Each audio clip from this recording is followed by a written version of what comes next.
Bonjour les amis, je suis très heureux aujourd'hui d'être dans un nouveau refuge à Madagascar. Alors j'ai toujours pensé qu'il n'y en avait que 3, Animal Voice, Animal SOS et puis Gas Animal Aid. Mais je suis toujours surpris, en fait, il y a plein de gens à Madagascar qui sont sensibles à la cause animale. Et donc Dina, bonjour Dina. Bonjour Simon. Alors Dina est la patronne de ce refuge, le refuge Or à Ampagambe, ok. Or, est-ce que tu peux nous expliquer le tout début, comment ça a germé cette idée de refuge chez vous?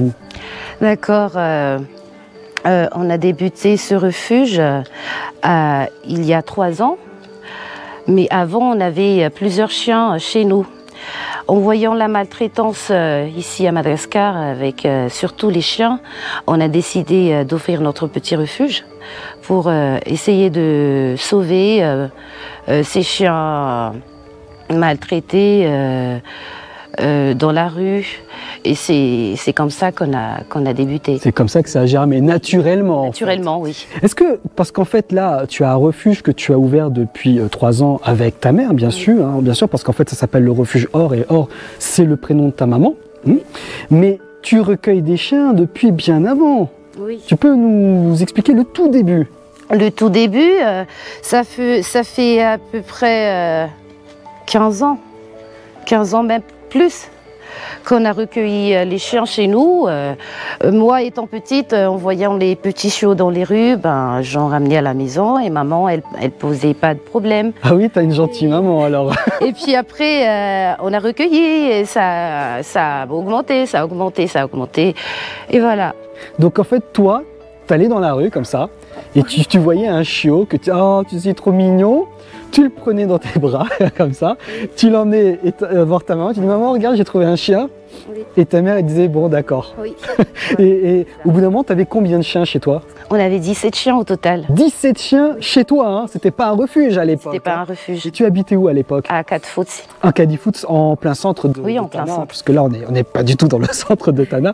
Mais à l'époque, tu habitais en plein centre et puis tu avais 17 chiens. Oui. Alors, qu'est-ce qui s'est passé après? À un moment donné, tu as dû déménager. Oui, on avait...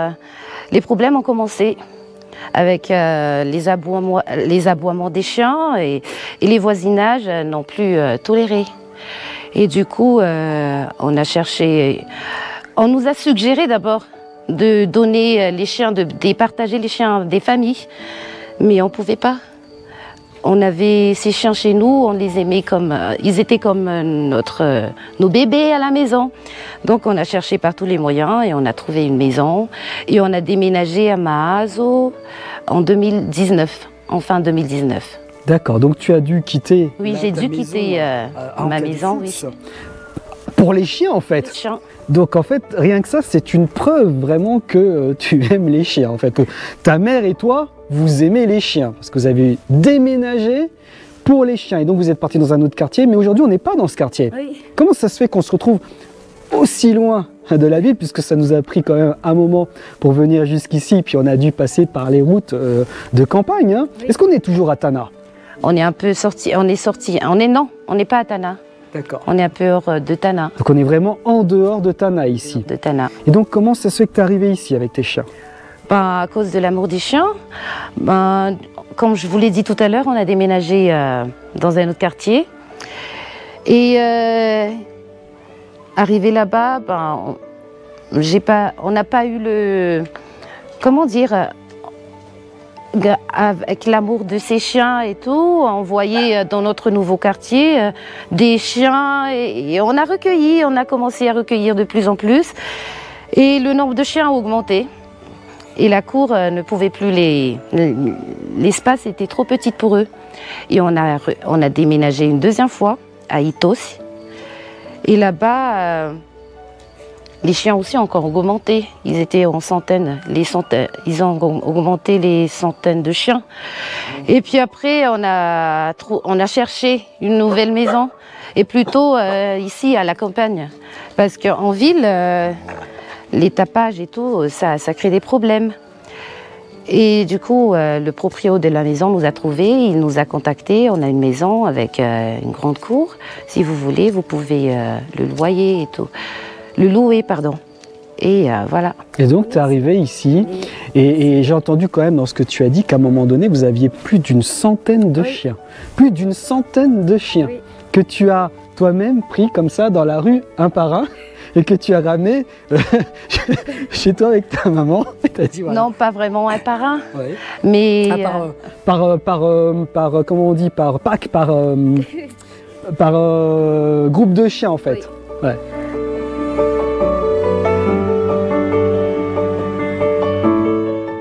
Alors nous étions avec la fille il y a quelques instants et maintenant nous sommes avec la mère.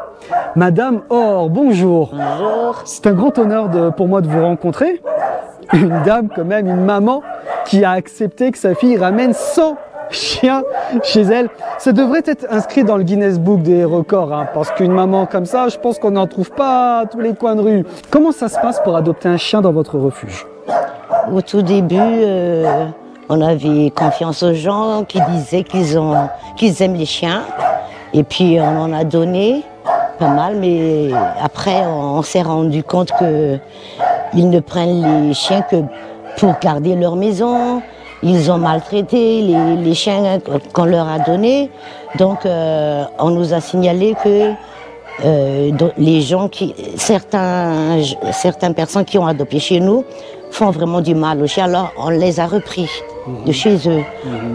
Et on était vraiment furieux parce que chez nous, on les traitait de la même façon que les personnes, parce qu'ils font partie de notre famille. Donc depuis, si on veut adopter chez nous, eh ben, il faudrait qu'on aille voir là où les chiens vont vivre.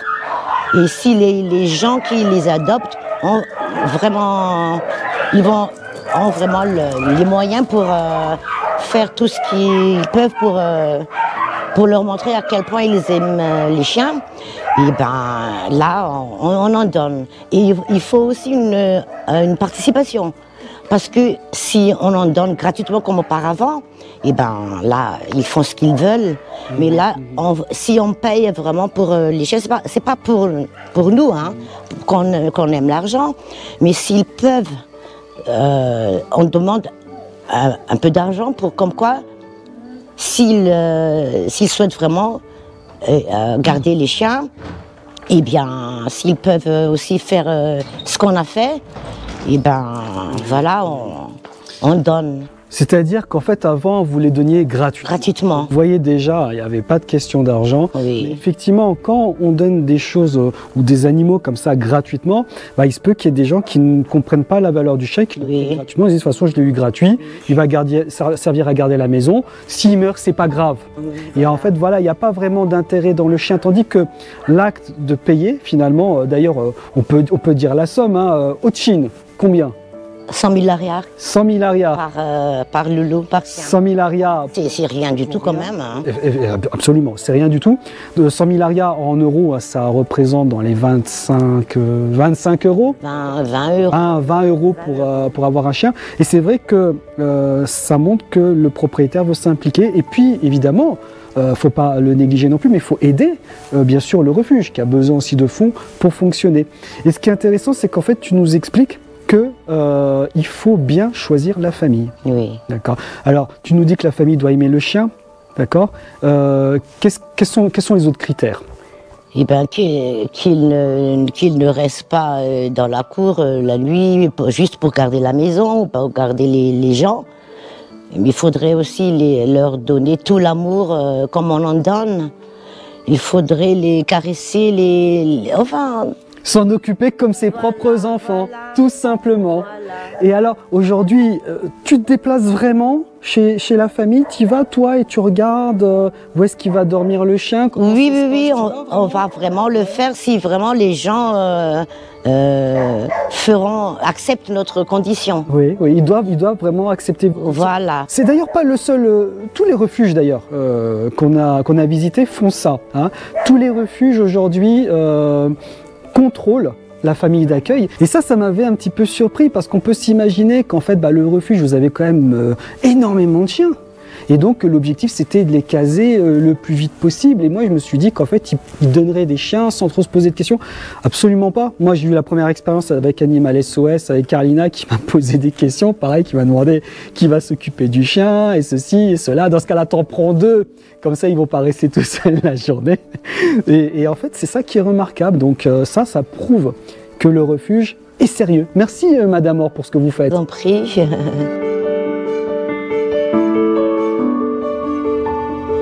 Je suis de retour avec Dina parce que Dina et moi, on a envie de vous montrer des chiens qui sont prêts à être adoptés.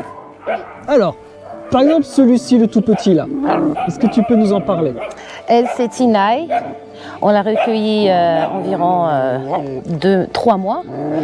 On l'a tabassée et on lui a fait du mal au niveau de la tête et on l'a cousue. Mais je comprends pas, il y a des gens qui ont tabassé, c'est parce que c'est un chien. Oui. Il y a des gens qui tabassent les chiots. Eh oui. C'était par pure méchanceté gratuite. Hein. Vraiment. Parce que je vois pas de ce qu'elle aurait pu faire de mal. Mais vous l'avez recueillie, vous l'avez recousue. Oui. Et aujourd'hui, elle est toute adorable. Elle a même un petit manteau, un petit manteau pour l'hiver, et un petit collier avec une petite boule, une petite clochette, voilà, une petite clochette. Alors donc du coup, elle a quel âge? Elle a environ 4 mois. 4 mois, et elle est prête à l'adoption. Oui, elle était prête à l'adoption, mais comme je vous l'ai dit tout à l'heure, Oui. il y avait l'épidémie qui est passée. Oui. Donc les chiens ici, en ce moment, ils sont tous confinés d'abord. Est-ce que tu peux nous expliquer un petit peu ce que vous avez vécu dernièrement, ce qui s'est passé pour que les spectateurs puissent comprendre aussi c'est quoi la réalité dans un refuge et les difficultés auxquelles ils doivent faire face? Oui, il y a un mois de cela, une épidémie, la maladie de Carré, est arrivée chez nous. Tous les chiens, au début, on ne savait pas que c'était la maladie de Carré, mais après des analyses, on a su que c'était cette maladie et c'est contagieux. Et puis après, tous les chiens ont été contaminés parce que ici, ils sortent tous ensemble. La plupart, ils sortent par groupe de 30, groupe de 20. Et malheureusement, le mois dernier, on a perdu 28 chiens. Et ces petits chiens-là, ils ont survécu à la maladie, ils ont tous perdu du poids. Et par ordre des vétérinaires, on ne peut pas d'abord continuer les sauvetages. Et aussi, on ne peut pas encore les envoyer en adoption, au risque qu'il y en a qui portent la maladie, mais qui sont des porteurs sains. Et pour éviter la propagation dehors, l'adoption est l'adoption en ce moment, d'abord, ce n'est pas pour le moment. Mais on attend d'ici 2-3 mois. Donc dans 2-3 mois, ça sera possible. Alors c'est tout à fait compréhensible ces mesures sanitaires pour éviter que la maladie se propage. Donc on va en parler quand même de ces chiens et de ces chiots ici qui sont disponibles dans 2 mois. Donc armez-vous juste un tout petit peu de patience. De toute façon, c'est les grandes vacances. On attend septembre pour venir ici et visiter et prendre un chien. Donc on a cette petite chienne. Est-ce que tu as d'autres chiens à nous présenter? Par exemple, celle qui grogne là derrière là. Elle est pas en adoption. Elle n'est pas en adoption? Elle, c'est ma chienne. Mais si vous venez, peut-être si vous insistez. Peut-être. Peut-être, hein, faut insister. Ouais, elle n'a pas dit non, hein, on peut insister. Mais attention, elle est jalouse, hein. Je vois qu'elle est jalouse. Albi, elle est non. Non. Elle est jalouse. Elle est jalouse. La petite Albi aussi, elle est en liste d'adoption. Elle a 1 an. C'est une petite femelle. Elle est très câline. Et aussi... Pardon. Elle aime les chats. Elle aime les chats? Oui, elle aime les chats. Et comment tu sais ça? Moi, j'ai vu aucun chat ici. À un moment, je l'ai emmenée au veto. Et à la SOS vétérinaire, ils ont un chat. Et dans une salle, ils étaient ensemble. Et elle jouait avec le chat du docteur. Et c'est là que j'ai remarqué qu'elle aimait les chats. Et puis après, dans notre ancien quartier, il y avait une dame qui avait des chats. Et à un moment, je l'emmenais se balader avec moi en voyant les chats, jouer avec les chats. Et voilà. Donc si vous avez un chat chez vous, eh bien ici on a une femelle là. Oui. Ici il y a une femelle qui est faite pour vous, tout simplement. Oui. Elle jouera avec vos chats. Alors, est-ce que tu as des chiens un peu plus grands? Oui. Et donc on a Pouni. Oui. On a Pouni ici présente, Pouni. qui est disponible En adoption également. adoption. Et donc elle, c'est une femelle qui a quel âge? Environ 2 ans. On l'a recueillie et c'était au mois de novembre 2022. Plutôt, elle était dans une famille. Elle a été dans un autre refuge et une famille l'a adoptée. Pendant ces 9 mois qu'elle était chez sa famille adoptive, elle était enfermée dans un enclos de 2 mètres carrés, sans voir le soleil, sans pouvoir courir.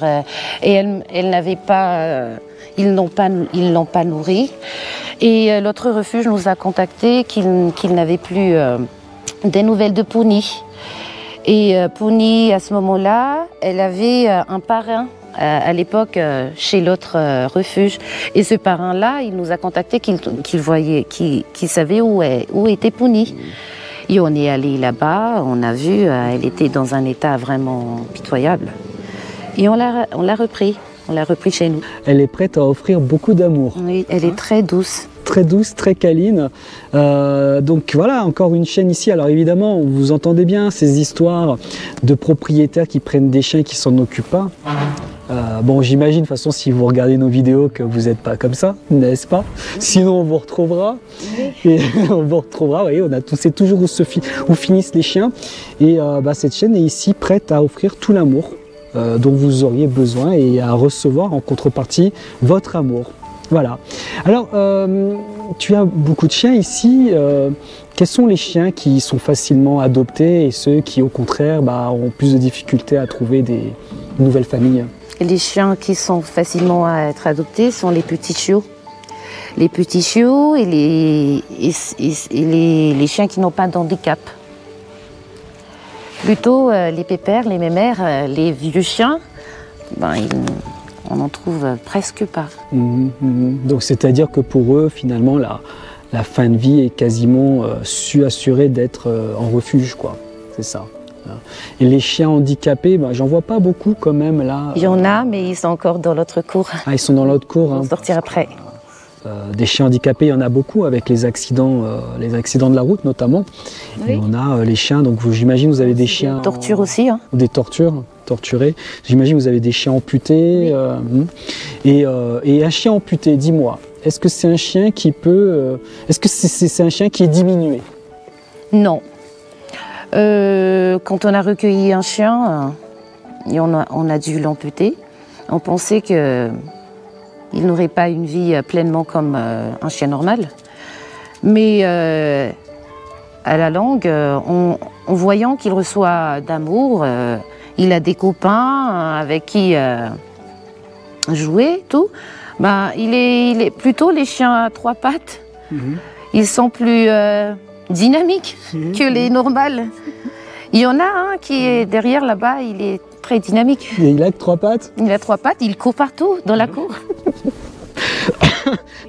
Ceux qui suivent nos vidéos, vous savez que j'ai un chien qui s'appelle Boris et qui tu l'as vu aussi, hein? C'est Géa. Oui, je l'ai adopté de Gassan et Maed et donc on l'a amputé d'une patte et c'est vrai qu'il court plus que les autres en fait. Il court plus que les autres.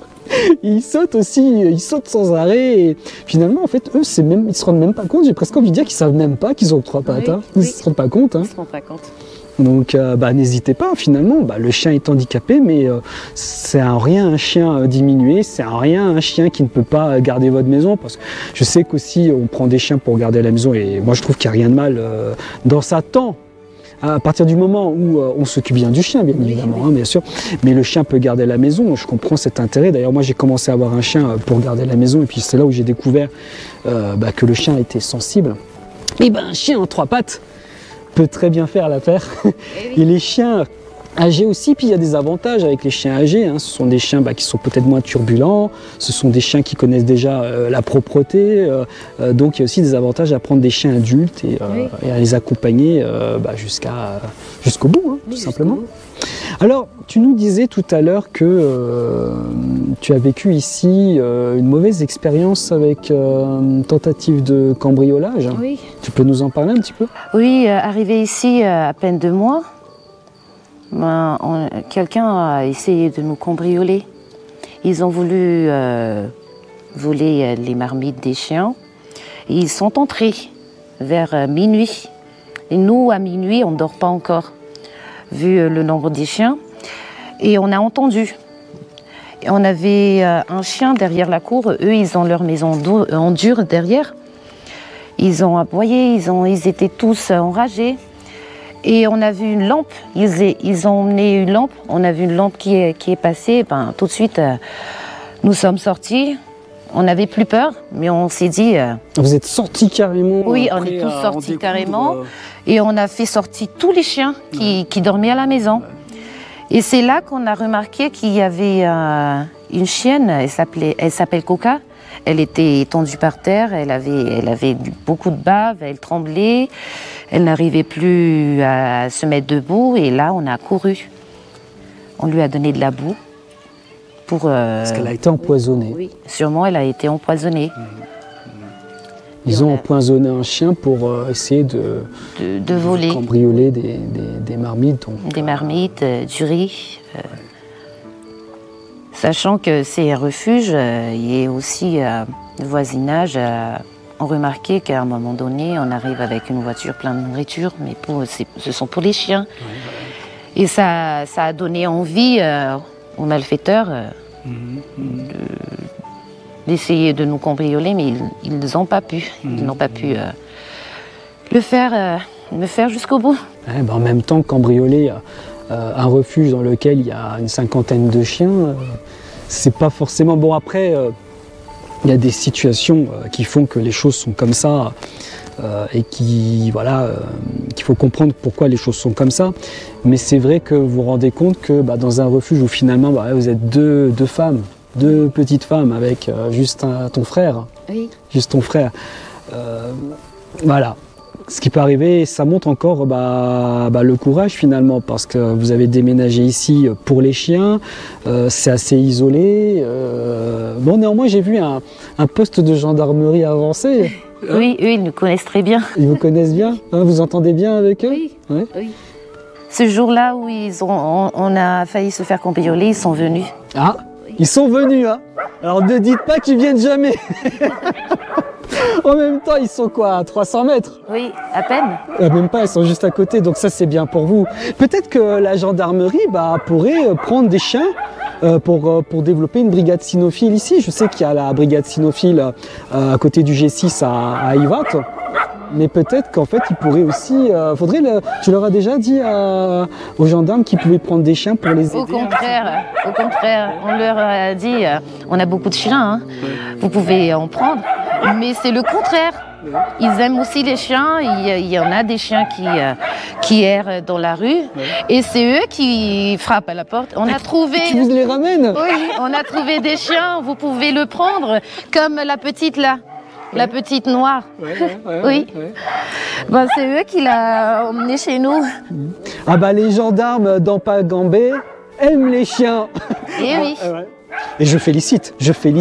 Et c'est très bien, donc ils vous les emmènent, ils sont près de chez vous, donc du coup j'espère que ça va. Ils passent quasiment tous les soirs. Tous les soirs pour vérifier que pour faire la ronde. Ah ça c'est gentil, ils prennent soin des dames qui s'occupent des animaux abandonnés. En tout cas, c'est sympa à apprendre. Merci, je te dis, on fait un petit tour et on regarde un petit peu à l'extérieur. D'accord.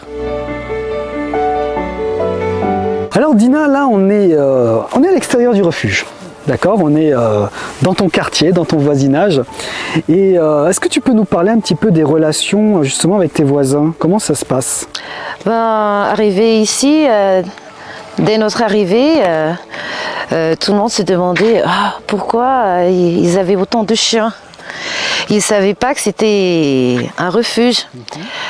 Et au fil du temps, les gens ont commencé à venir frapper à la porte et nous souhaiter les bienvenus. Et après, comment dire, plutôt les voisins, ils sont tous gentils. Tout le monde se respecte ici. Donc ils vous ont bien accueillis en fait. Ils nous ont bien accueillis. C'est-à-dire qu'ils ne vous ont pas vu comme une nuisance avec beaucoup de chiens. Au contraire, ils vous ont ouvert les bras. Et puis ils vous aident un petit peu. Comment ça se passe? Oui, les gens ici récoltent beaucoup de choses comme des légumes et tout. Et en sachant, eux aussi, ils ont des chiens. Ils aiment aussi les chiens. En voyant leurs chiens entrer chez nous, on les donne des nourritures et tout. Bah, à leur tour, ils nous appellent et ils nous disent voilà, on vous donne des citrouilles, des braides, tenez, c'est pour vous. Voilà, la solidarité. Et plutôt, les gens ici sont plutôt le contraire qu'on a vécu en ville, oui. Tout le monde ici aime les animaux, en particulier les chiens et les chats et les poules. Donc c'est-à-dire quand même, hein, moi j'entends beaucoup de malgaches, des villes, qui disent oui mais tu sais Simon, à Madagascar, les gens n'aiment pas les chiens, ils ont d'autres priorités, nanana, nanana. Mais moi j'ai l'impression quand même c'est faux au fond du compte. Peut-être qu'on voit trop les gens qui maltraitent les chiens, mais qu'on ne voit pas assez ceux qui les aiment. Hein. Et ceux qui aident, parce qu'il y a le voisinage vous a accueilli les bras ouverts, et puis il y a vraiment un échange comme ça entre votre refuge et eux. Alors parle-nous un petit peu justement des chiens du quartier, comment ça se passe? Bon, les chiens du quartier, au tout début, quand on sortait du refuge, on amenait toujours des croquettes ou bien quelque chose, des biscuits. Et on en donne dans la rue. Donc c'est normal que les chiens vous aiment ici. Hein. Et après, oui, et puis après ils viennent s'installer devant la portail. Ils attendent, même si on n'est pas là, ils attendent. Et au final, au fil du temps, quand ils nous voient, même loin du refuge, ils nous raccompagnent. Eux aussi vous ont accepté dans le voisinage. Finalement, en Pagabé, c'est finalement le lieu idéal en quelque sorte. Oui, c'est le lieu idéal pour nous. Vous l'avez finalement trouvé après toutes ces années de déménagement. Oui, et aussi l'environnement. C'est tout le contraire de ce qu'on a vécu avant. Avant, on avait toujours des soucis avec les tapages des chiens. Plusieurs maisons n'aimaient pas les chiens.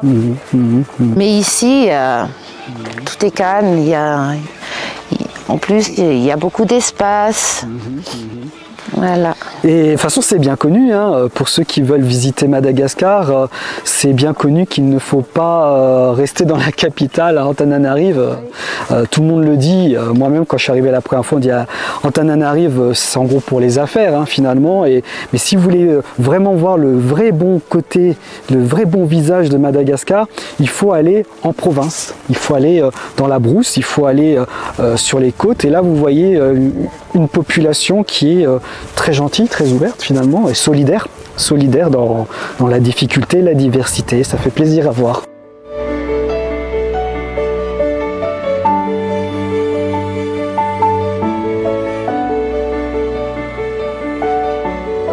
On arrive bientôt au terme de ce reportage et on va devoir partir. C'est bien triste parce que regardez un petit peu ce paysage autour de nous, c'est ça le vrai Madagascar, le Madagascar qu'on voit sur les cartes postales. Tu as la chance d'habiter ici, hein, vraiment, c'est mieux qu'en Caddy-Foots, hein. Ah oui, beaucoup mieux. Beaucoup mieux. Mais avant de nous quitter, quand même, j'aimerais qu'on parle un petit peu des choses pratiques et j'aimerais que tu nous expliques un petit peu ce dont tu as besoin et comment on peut t'aider à faire fonctionner ton refuge. Ah d'accord. Oui, en ce moment, le refuge est en difficulté. Plutôt, on a besoin des donations comme les nourritures, du riz, des légumes. Et aussi quelques médicaments et comme l'équipe de premiers soins. Et voilà, je pense. Ouais, c'est un peu ça, elle en demande pas beaucoup. Moi, je m'attendais à. Alors, on a besoin de ça, genre voilà la liste de courses. Elle demande du riz et un peu de légumes. Alors ceux qui hésitaient encore un petit peu en se demandant est-ce que ce refuge est sérieux, est-ce que je fais un don à des gens qui sont vraiment bien, qui aiment vraiment les animaux, je suis là, je peux confirmer, les chiens sont adorables, ils sont bien traités, ils ont fait beaucoup de sacrifices pour s'en occuper, vous avez fait vraiment beaucoup de sacrifices, c'est déménager pour eux, venir. Même si le paysage est magnifique, c'est vrai qu'on est quand même un peu loin de tout ici. Du coup, franchement, vous pouvez faire confiance. Alors, du riz, des légumes, vous pouvez les emmener ici en même temps, comme ça vous pouvez visiter et puis apporter un soutien psychologique et voir si vous voulez pas repartir avec un chien en échange. Venez visiter, apporter comme ça avec votre voiture un gros sac de riz et puis déposez-le là, vous voyez, c'est pas grand chose.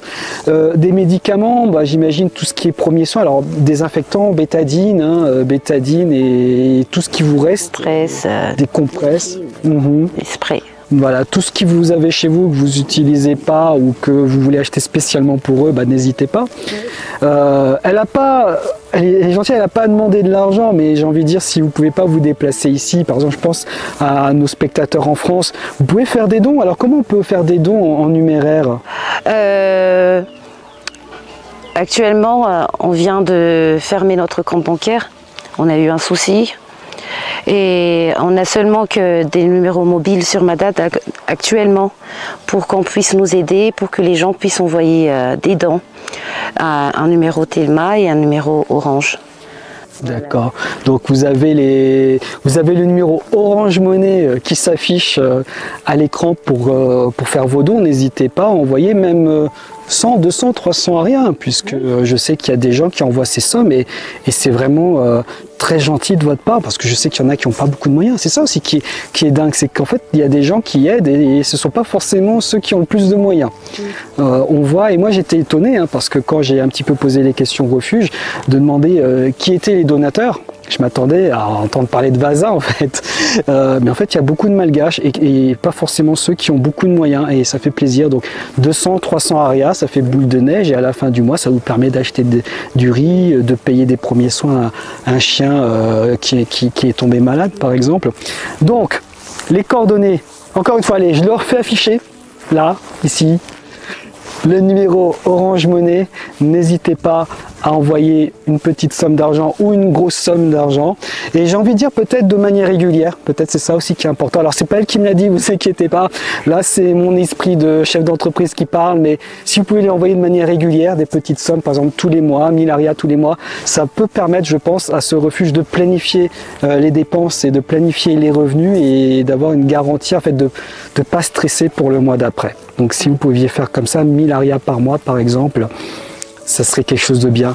Donc n'hésitez pas. En tout cas, merci beaucoup Dina de nous avoir montré ce côté de Madagascar qui est fantastique. Toi et ta maman, et sa maman, bien sûr, maman, Guinness Book des records, a accepté d'adopter son chien parce que sa fille lui ramène à la maison.